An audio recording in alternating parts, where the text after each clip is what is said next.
Okay, we are live on Facebook.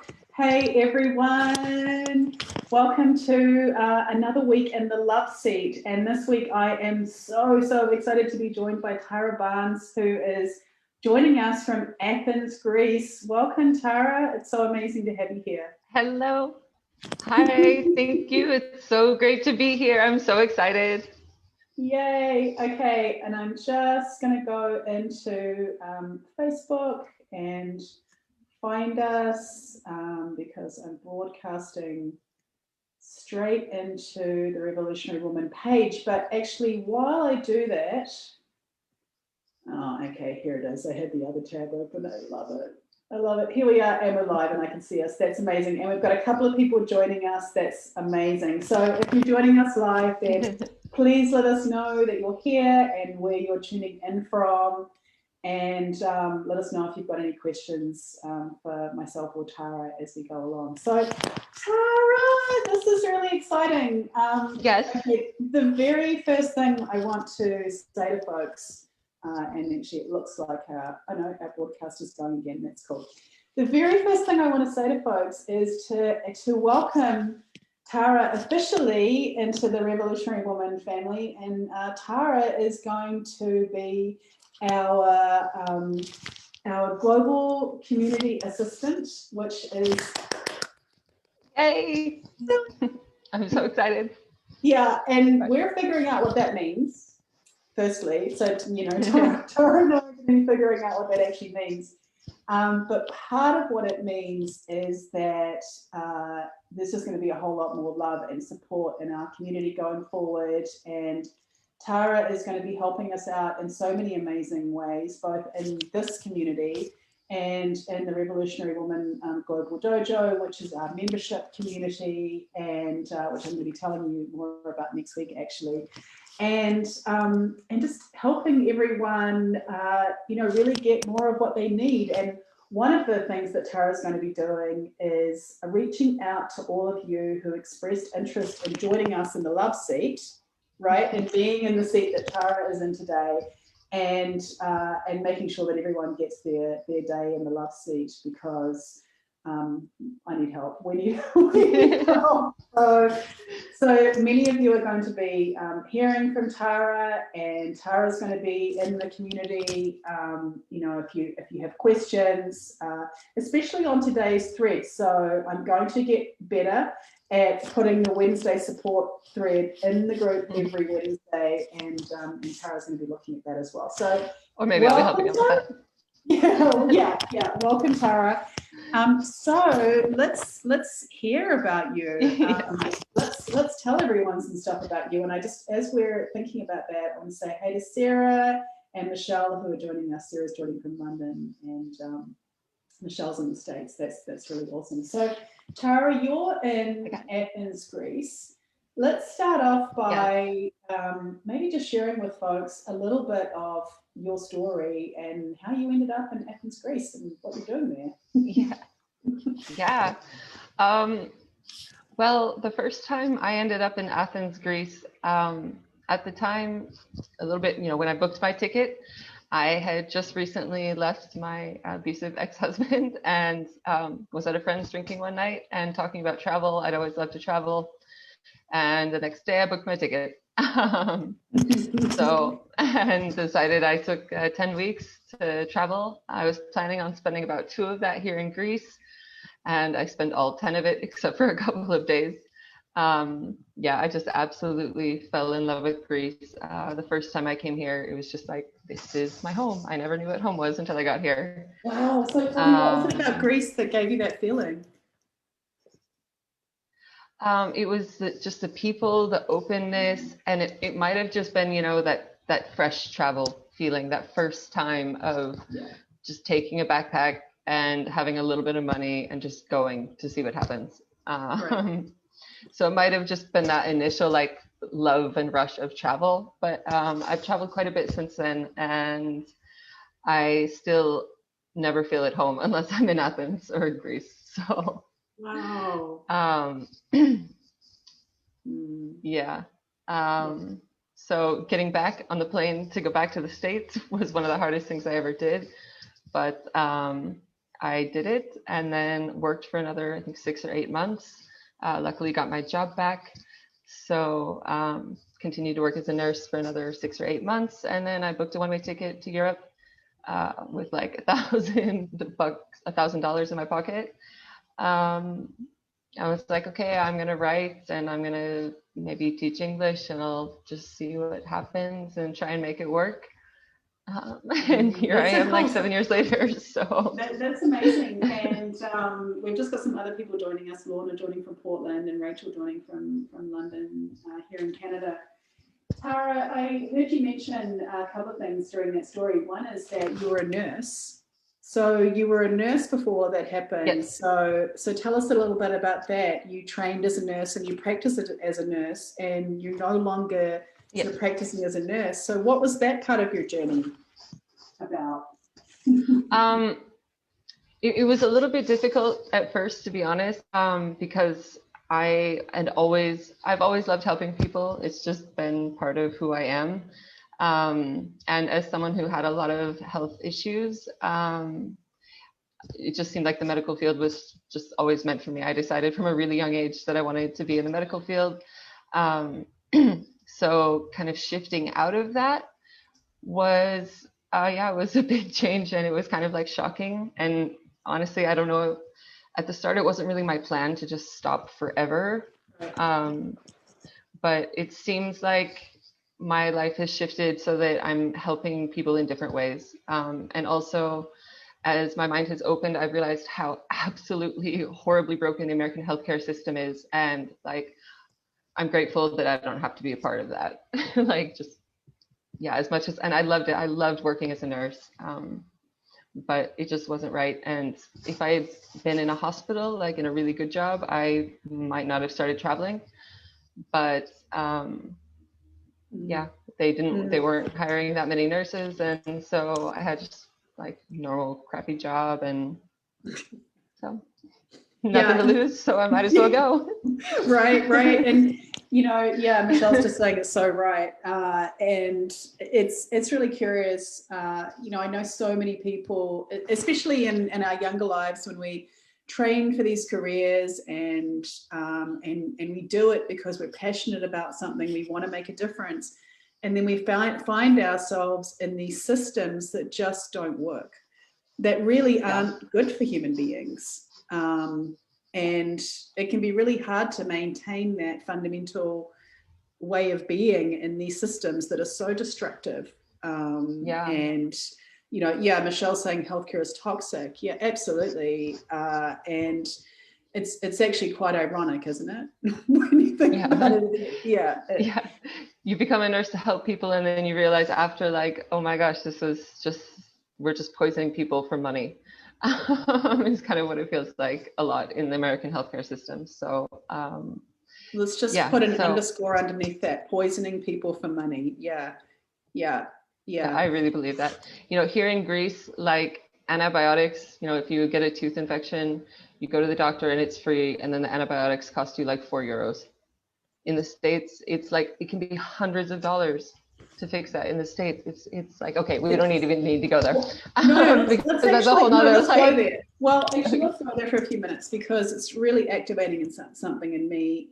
I grew up in New Zealand. I now live in Canada. I lived in the States for a year in 2016 with my family. And, it was the first time that I received a bill for healthcare services. And, we had really good insurance, luckily, we wouldn't have been in the States without it, frankly. My husband was fortunate enough to have great insurance in his job. Obviously, I'm a self-employed business owner, so that kind of stuff is up to me. But it was the very first time getting presented with a bill and then inquiring into it more and finding out the reality for people. So just for some context, in New Zealand, it's a mixed healthcare system. So healthcare is a fundamental right. It is free or as close to free as it can get for the most part. And there's also the ability to have private insurance as well. For some folks, it's a mixed system. Here in Canada, it's the complete opposite to the States. There's no private health care. In fact, it's one of 4 countries in the world where it's illegal. And in British Columbia, it's pretty much completely free for the most part. You know, I don't want to paint a huge rosy picture. You know, we pay for stuff, but I have a couple of friends in the States who have had COVID and have received massive bills for their hospitalization, even with insurance. Yeah. How does, I mean, this is a big question that I'm going to ask you. You don't have to speak on behalf of the entire American population, but how do folks actually handle that when they get sick? Honestly, I don't know. Like, I mean, my parents, my mom, when I was about 19 or 20, my mom got diagnosed with breast cancer. And they had really great insurance. And even with this really great insurance, I mean, they basically like destroyed their life savings. Oh my God. Trying to pay for her, yeah, like just destroyed basically their life savings paying for her medical bills. And if they hadn't had that that savings, they'd probably still be paying it off, you know, now 10, 15 years later. That is so, I mean, I'm just going to be frank, that's so fucked up on so many levels. You know, let's just get real, because, you know, you think about it, you're in that position. We all know the power of our mind and our bodies to help us heal, right? So it's, you know, it's hard enough. And then you're facing these massive bills at the same time. And then you're basically getting poisoned as well with the treatments that you're receiving. It's pretty sick. And she had to like fight to get her naturopath covered, because she chose to do like the mixed of like the Western medicine and with the naturopath. And she said that she was so grateful that she did, because compared to the other women in the same situation, she was a lot better off, she felt. And yeah, but she had to fight for that. And there were still like some treatments that, even though they've been around for years and years and years, they're still calling them experimental, because they can't pay the huge money for the approval that the other companies have. And like, it's just, it's a huge mess. And here in Greece, healthcare it's free. Like, I mean, I've had to go to the hospital a couple of times for myself or friends, and never anyone paid anything. It's part of the, you know, everyone pays into the healthcare as part of the taxes, and it's disgusting to me, to be perfectly honest. Like, it's so inhumane, and people can't even see it a lot of the time. They just think it's normal, and it's not. It's not. That's the interesting thing, and I'm going to segue in a minute into another topic. But before we get there, I've got actually 2 questions before we move off this. I find that actually really fascinating, that I find the viewpoint, and I always hesitate to make blanket statements about the United States, because I know it's a huge country and a diverse country with many different ways of thinking. And, you know, it's not just one big. But there are some prevailing trends. There are definitely some prevailing trends, for sure. And as Rachel here from Canada is chiming in saying it's inhumane. Yes, it is. And I find fascinating how so many folks in the States are okay with it, or seemingly okay with it. And I find that, why should I pay for someone else's healthcare? And it's like, right. Because what happens when you get cancer, dude? Like, that's why. Right. Do you want to lose your life savings just because you think it will never happen to you? Like, wow. But so why should I pay for somebody else's mentality is the biggest thing that I hear. Yeah. It's. Whew. Yeah, we could definitely do a whole talk on this. Michelle's saying, great topic for a talk, and healthcare in general is disgusting. She's saying, I absolutely agree. So let's leave off this segment with, I just actually want to finish off by asking about your mom. How is your mom now? She's great. And she actually just joined this group. I invited her to join the group, and she's super excited. So she'll probably be watching this later. Yes. That's really cool. Yes. Welcome, and I'm glad you're doing well. Yeah. And she is. I just wanted to say real quick, like a little brag about my mom. She is totally like she would never call herself an activist, but I totally believe that she's an activist because she's in like rural Georgia, like super, super racist area. Like you feel like you went back in time 50 years. And she's really like actively inclusive of minorities and the LGBTQI community. And when that has the potential, being that inclusive has the potential to alienate a lot of her potential clients, especially those with more money. But she's still like persisting with it and is really serious. All of her gatherings are always mixed, like people from all walks of life. So I'm super proud of her for that. So. That's amazing. And that's actually a really beautiful segue into what I'm really curious to ask you about. So in your bio, which is a really, really interesting bio, you use this phrase, horizontal intercultural collaboration. And I'm really intrigued by that statement, and I'd love you to talk a little bit about it and how this theme or this way of thinking and being has shown up in your life, some of your philosophies around it, and actually just tell us what it is first. I've got a hint. I've got a big hint about what. Honestly, I was just writing it down and it just kind of came out on the paper when I was trying to think about how to describe something, kind of like how I work or how I'm used to working. And so obviously horizontal, meaning not vertical, not with hierarchy, is that everybody is valued the same and their input is valued the same.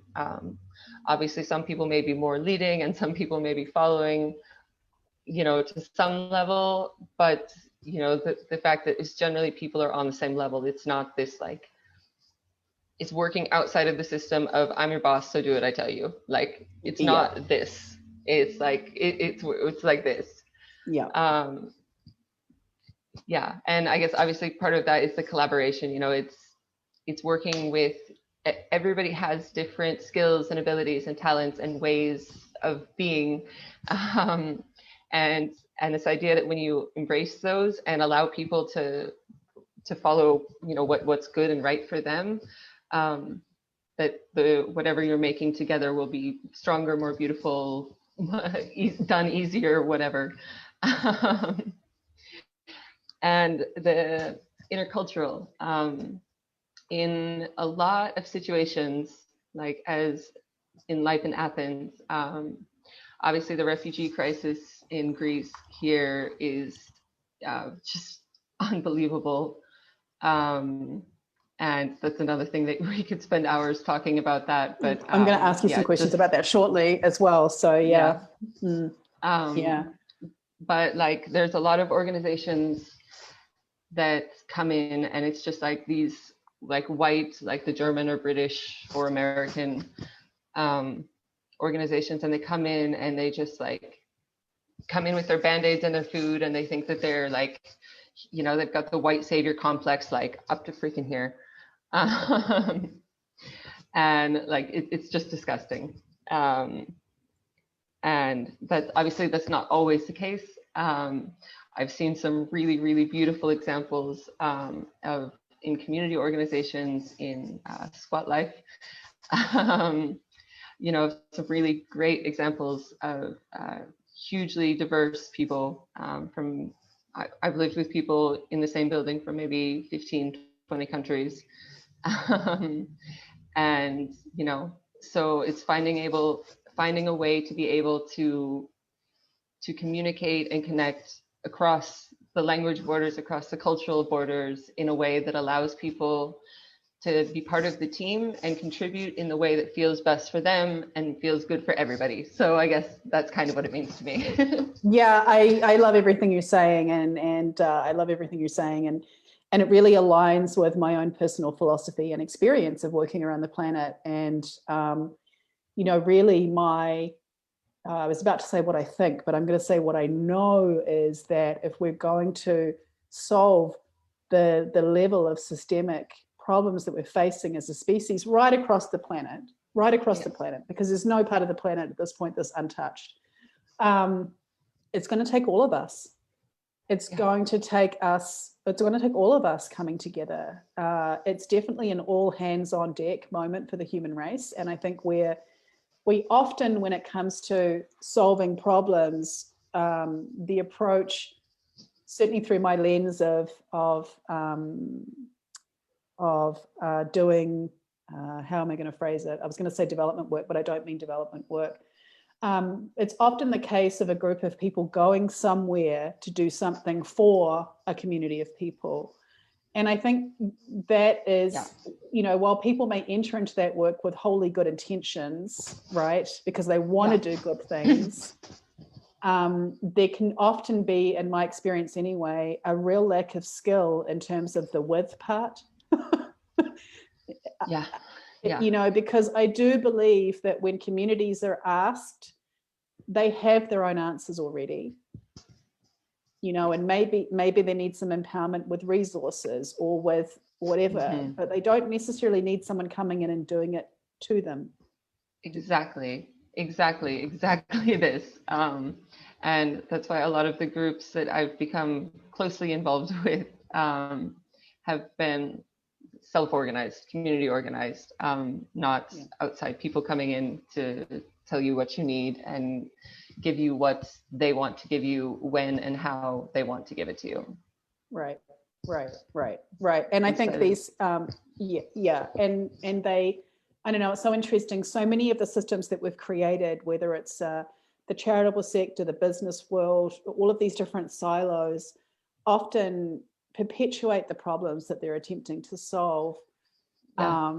And this is why I think, like you, I'm often so attracted at working at the margins and working in the places where different ways of thinking collide, working in the spaces where, I know for sure, and it's certainly been a really intentional shift. If I think about me growing the work that I've been doing into the world, a couple of years ago, it became really, really clear to me that, actually you have to be really intentional. If you want to build a diverse team of people around you, it doesn't happen by accident, is what I want to say to folks. Yes, I completely, 100% yes. Yeah, it does not happen by accident. Yes. Yeah, we have to actually go out there and intentionally seek to design, the kind of groups that we want to be a part of. And I know for sure that, whilst I enjoy having conversations with people who are like me and look like me, that's only ever going to get the work so far. Yeah. And exactly. Yeah. And something magical happens when you bring a group of people together, as you say, with diverse ways of thinking and being, and you actually give them space for their brilliance to come forward.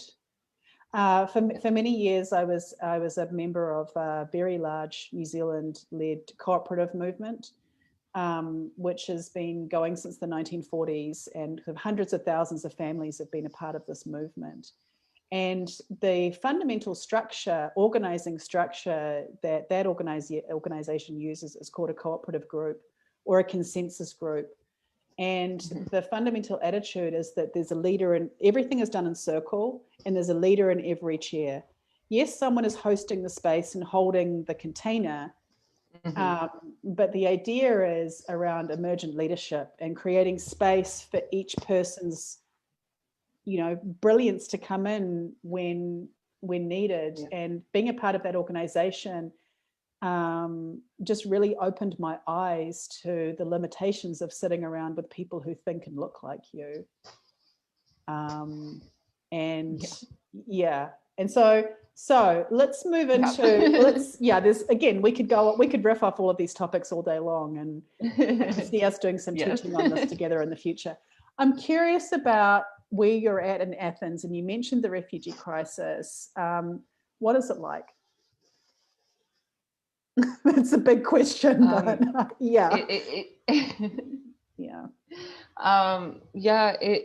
it's terrible, frankly. Like, if you're lucky, it's just really bad. If you're lucky, it's just really bad. But for a lot of people, it's, I mean, like in Lesbos right now, there are thousands and thousands of people in tents, and it just snowed. Like we had maybe 6 inches of snow. And there's people living in tents, thousands and thousands of people living in tents. When it rains too hard, the tents get flooded. They have to pump them out. There's not enough food. There's not enough diapers. There's no healthcare or very little healthcare. They just have absolutely nothing. And they came here, you know, just for a hope of a little bit of freedom and a bit of humanity, to live like humans. And then they get treated like this, and it's just really unbelievable. And this is me, you know, I acknowledge that these aren't simple questions that I'm asking. I'm curious about where the majority of the refugees who are in Lesbos and in these areas are coming in from right now. They're from a lot of different places, from Iran, from Syria, a lot of Kurds from whatever country they're in. Let's see, from Cameroon and some other African countries coming in. Yeah, I would say that, yeah, those are probably Afghanistan. So those are some of probably the most common countries, like, that are just coming off the top of my head. But yeah, they're from everywhere. They're from so many different countries. So wow. Yeah. And yeah, Sudan. But yeah, just people coming in all the time. And like I said, it used to, before the government changed, in the neighborhood that I lived in for a very long time, called Exarchia, which is very much like activist, artist neighborhood, student neighborhood. There were tons and tons of squats. So there was not housing for everybody, but there was a lot of things. But in the last year, hundreds, if not thousands of people have lost their homes from the squats being shut down. And many of them, not all, but a great majority of those were women and children and families. Wow. That just got thrown on the streets with absolutely nothing. So yeah, and the lucky ones found friends or found places. Some people get put into a house, like in this tiny little village where, okay, they have a house and 100 euros a month for food, but they can't access, like, it's 10 euros to get into the city for any service that they need, and they can only do that in the city, and it's 10 euros per person each way to get there, and they have a family of 6, and so like well, and you know, in the 3 minutes we have left, we always go too deep into these things, and but yes. it's what's flashing through my mind is that from what I can see in terms of where the planet's going, in terms of the climate, and you know, when we start putting climate refugees into the mix here as well, which, you know, I'd say coming shortly. Yeah, we're past the point of no return on that, and there are some predictions that upwards of half the planet is going to be displaced over the next 10 years as sea levels rise, as places on the planet, you know, actually begin to become inhabitable. And you know, I'm trying to choose my words carefully here, because I don't want to be flippant about any of this. But what I want to say is, it's obvious with the trial run that we're doing right now on the planet, because I think there are something like 65 million refugees on the planet right now. I may have that figure incorrect. The last time I looked, which was about 6 months ago, it was 65 million or thereabouts.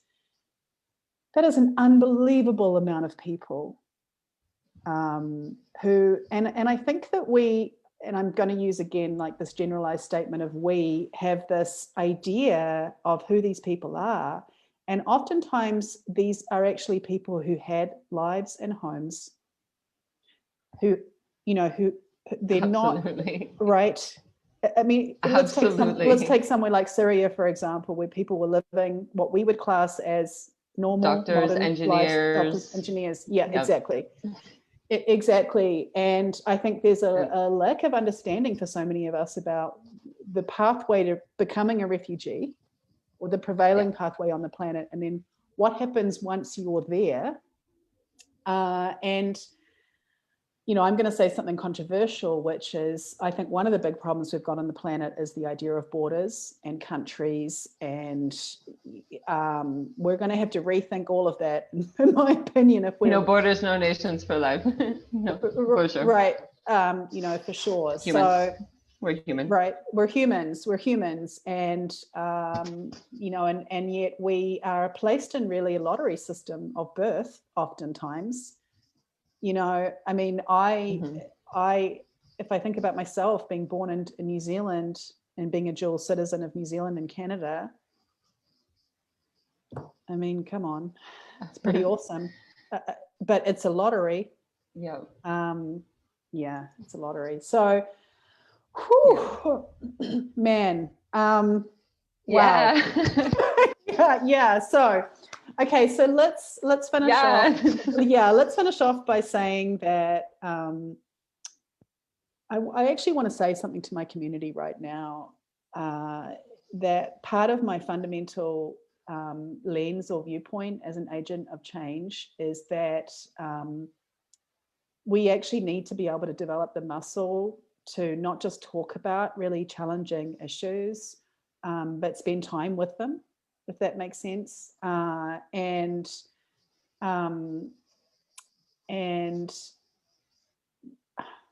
gosh, I'm losing my train of thought here because I've got about 1 million different places that I could go right now in terms of what I want to say. So I'm going to finish here by saying that one of the reasons why I've invited Tara into our community and invited Tara to work with us is because, well, you can see what a beautiful, radiant, positive human being you are, and that I'm imagining you need to be really intentional about being a positive human being because the circumstances around you are not, right? Yeah. And I'm really looking forward to folks in our community experiencing Tara's energy, and I'm so looking forward to people getting to interact with you and getting a little piece of Tara energy. And I'm so thrilled to welcome you into our team. And as I said, you folks are going to be seeing a lot more of Tara. Yes. We're going to be figuring out what we're doing because, you know, we're also figuring things out. But in the meantime, welcome, and like we're so thrilled to be here. And if you want to learn more about Tara and her story, reach out because I'm sure that she would love to chat with you. And the other thing I'm going to say as a little plug for Tara is that she's assisting us in our community, and Tara didn't know I was going to say this, but I'm going to say it anyway. There might be other folks in our community who need some help and support with the work that you're doing right now. I think that Tara would love to hear from you. And, you know, especially if you're doing good in the world, and that's what everyone in this community is up to. So, you know, reach out to Tara if you need some help and support, and you'll be seeing a lot more of Tara in our community. And Rachel just said welcome. Michelle just said thank you. And do you have anything that you want to say in closing before we head off, Tara? This was super, like, this was so much fun. I feel like we could just talk for hours about like everything that we touched on today, which was great. But yeah, I want to keep it short. We're, I think, already a little bit past everyone's time. So I just want to say thank you so much. Yeah. They can 30 seconds. It's okay. Yeah. Oh, no, yeah. I mean, no worries. Just it's my time. We're excited to be here. Yeah, that's amazing. That's amazing. Oh. No, I'm sorry. I think there was a little lag and I interrupted you. Oh, no worries. I love I love being interrupted, by the way, everyone. I love it. And Rachel said I could listen to you two for hours. Oh, that's so cool. You know what? I actually do want to say in closing that this prompting me to, the things that we've been talking about are obviously dear to my heart. And I think that we don't often go there in our conversations. And it's prompting me to want to do another kind of interview series. And we'll talk about that because we can organize it together now, where we do actually explore these issues in more depth. And, you know, I would love to be talking to the people who are experiencing these issues and bringing different stories, because and bringing different stories in. And Michelle's saying, what can we do really? And I'm going to answer that, because I think that, and I'm going to answer that through my own lens, which is sometimes it can feel really paralyzing if you scan out across the entire globe and stop for a moment to take in the level of suffering that so many people experience across the planet. It can be paralyzing. And I think that what we can do is, firstly, I'm just going to say this seriously, get some perspective on the kinds of stuff that we're complaining about, especially here in the West. And we can work on ourselves. You know, we can extend love towards ourselves, compassion towards ourselves. We can make a commitment to doing no further harm in the world. You know, we can make a commitment as change makers to being sane, being loving, being compassionate, inviting different people into our worlds. That's definitely a thing you can do if we want to take action. Start having conversations with people who don't look like you, think like you, who have different experiences to you. Do you have them in your circles? Or, you know, are you talking with people who think and look the same all the time? Those are some of the small things I think people could do. Tara, what do you think? I have one small thing that I'm particularly fond of doing, and I encourage everybody, as somebody who's been homeless and has a lot of homeless friends, like socks. Like, it's so easy to just keep a couple pairs of clean socks in your bag. And I'm telling you, like, there is nothing in the world like the stress and frustration and just like just of having dirty socks and you can't find a place to wash them, or if you do, it's just water, and like, you know, it's so easy. Like, so many times, you know, you can find them for like $1 a pair, and just keep one or two of them in your bag. And when you see some unhoused neighbors, I can guarantee you that every single unhoused neighbor will be so grateful for a pair of socks. And it's just like, they might not accept food for like a lot of reasons. You might not feel comfortable giving money for a lot of reasons, but like, socks are always welcome, always. I love that you shared that. I love that we're finishing off in socks, and I'm going to keep socks in my backpack from now on. Thank you for sharing that. Thank you for sharing that, Tara. I'm just so grateful that you're a member of our community. And okay, everyone, I'm going to stop the love fest, because obviously I could just do this all day. So thank you so much, Tara. And again, Tara will be reaching out to you if you're waiting to come into the love seat. And Tara will be in our community really soon. Suzanne Henwood saying socks, genius. Okay, bye everyone. Thank you so much, Tara. Bye. Thank you. Hang on, let me